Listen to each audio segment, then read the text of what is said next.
Nanalo ang botong yes sa Cotabato City para maisama ang kanilang lungsod sa binubuong Bangsamoro Autonomous Region in Muslim Mindanao. Darito ang unang balita ni Ian Cruz.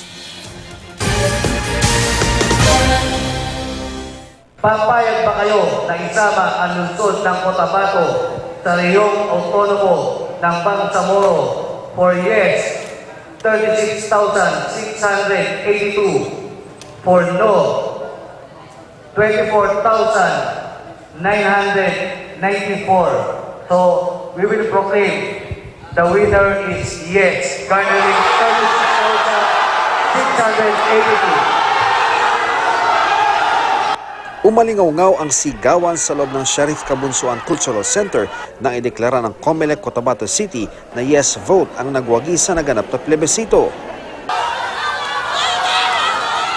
Maging sa labas ng auditorium, nagbunyi rin ang mga nagsulong na mapasama ang Cotabato City sa bubuing Bangsamoro Autonomous Region. Ang Certificate of Canvass of Votes at Summary of Statement of Votes ipapadala ng City Board of Canvasser sa National Board of Canvasser sa Maynila.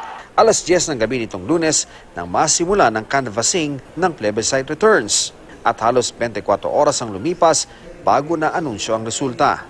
Ang grupo ni Maimona ang pinakahuling nakapagsumite ng plebiscite return. Matapos ng 36 na oras sa pag-duty, hilong-hilong na raw ang guro. Dagdag aberya pa, ang ballot box nila, nilagari pa kasi ito para lang mabuksan. Pero hindi raw siya madadalang magsilbi. Kung kinakailangan naman sir, kasi dapat talaga tayong mag-serve. Pero kung siya tuloy sa pagserbisyo, napaatras nga ng mga pananakot sa text ang 100 guro na magsilbi sa plebisito bilang miyembro ng Plebiscite Committee. Kung paano nakuha ang numero ng mga guro, hindi pa alam. I might find it difficult to accept that it's a leak. Certainly, COMELEC is not the only entity in possession of that number.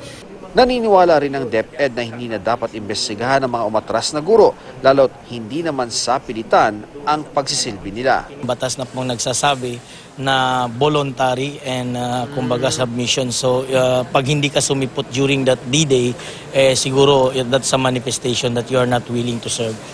Sa impormasyon ng mga ibinigay sa GMA News ni Attorney Ray Sumalipaw, ang pinuno ng COMELEC ARMM, may mga hinihintay pang resulta mula sa ilang munisipalidad ng Sulu at Tawi-Tawi, kaya hindi pa natatapos ang provincial canvassing. Natapos naman na ang provincial canvassing sa Basilan, Maguindanao at Lanao del Sur, kung saan na naigang yes para ratipikahan ang Bangsamoro Basic Law o BOL. Ito ang unang balita mula sa Cotabato City. Ian Cruz reporting.